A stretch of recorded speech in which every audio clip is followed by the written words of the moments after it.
आंदोलन के चलते हरियाणा पुलिस ने कानून व्यवस्था को बनाने के लिए पुख्ता इंतजाम किए हैं और हमारे प्रदेश के 15 जिलों में धारा 144 लगाई गई है और उसको सही तरीके से लागू करवाने के लिए पुलिस और पैरा मिलिट्री फोर्सेस की तैनाती की गई है। और इसी के चलते जो बैरिकेडिंग है और रूट डाइवर्जंस का एक सारा प्रोग्राम बनाया गया है और जो प्रदर्शनकारी हजारों की तादाद में हमारे 12 जिले और जींद जिले से लगते हुए बॉर्डर्स पर इकट्ठे हुए, उन्होंने कल भारी पथराव भी किया और बैरिकेड्स को तोड़ने का भी प्रयास किया, लेकिन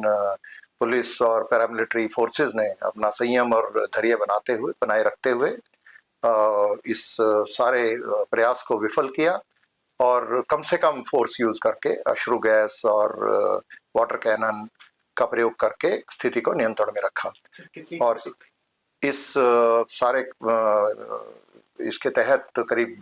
64 कंपनियां हमारी पैरामिलिट्री फोर्सेस की और करीब 50 कंपनियां हरियाणा पुलिस की तैनात की गई हैं।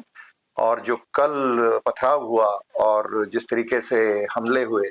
उसमें 2 डीएसपी और करीब 2 दर्जन हमारे दूसरे पुलिस कर्मी घायल हुए हैं और कुछ किसानों को भी चोटें लगी हैं। लेकिन मैं यही अपील करूंगा सभी से कि कानून का पालन करें।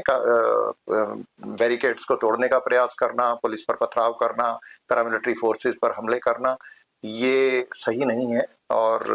कानून के विरुद्ध है।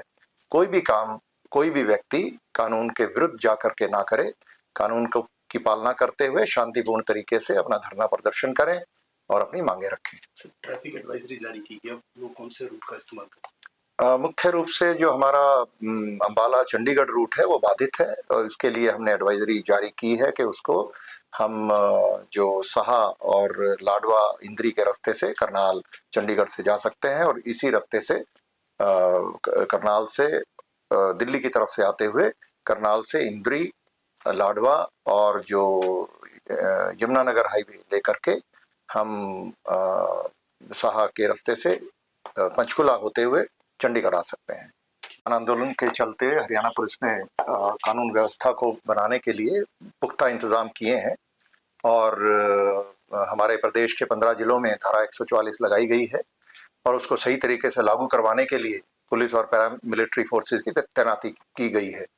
और इसी के चलते जो बैरिकेडिंग है और रूट डाइवर्जंस का एक सारा प्रोग्राम बनाया गया है और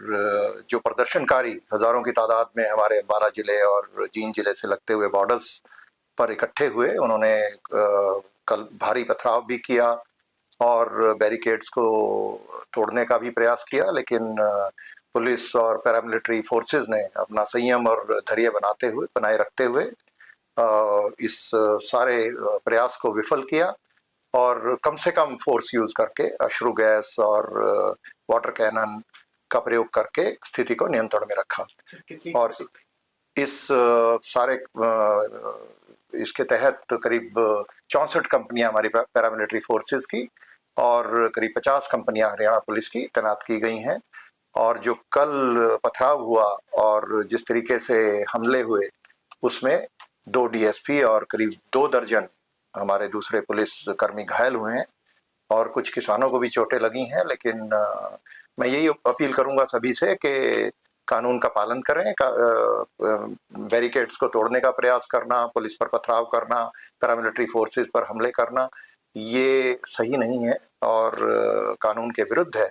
कोई भी काम, कोई भी व्यक्ति कानून के विरुद्ध जाकर के ना करे। कानून को की पालना करते हुए शांतिपूर्ण तरीके से अपना धरना प्रदर्शन करें और अपनी मांगे रखें। ट्रैफिक एडवाइजरी जारी की गई, अब लोग कौन से रूट का इस्तेमाल करें? मुख्य रूप से जो हमारा अंबाला चंडीगढ़ रूट है वो बाधित है और उसके लिए हमने एडवाइजरी जारी की है कि उसको हम जो साहा और लाडवा इंद्री के रास्ते से करनाल चंडीगढ़ से जा सकते हैं और इसी रास्ते से करनाल से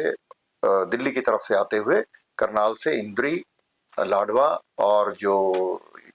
यमुनानगर हाईवे लेकर के हम साहा के रास्ते से पंचकुला होते हुए चंडीगढ़ आ सकते हैं।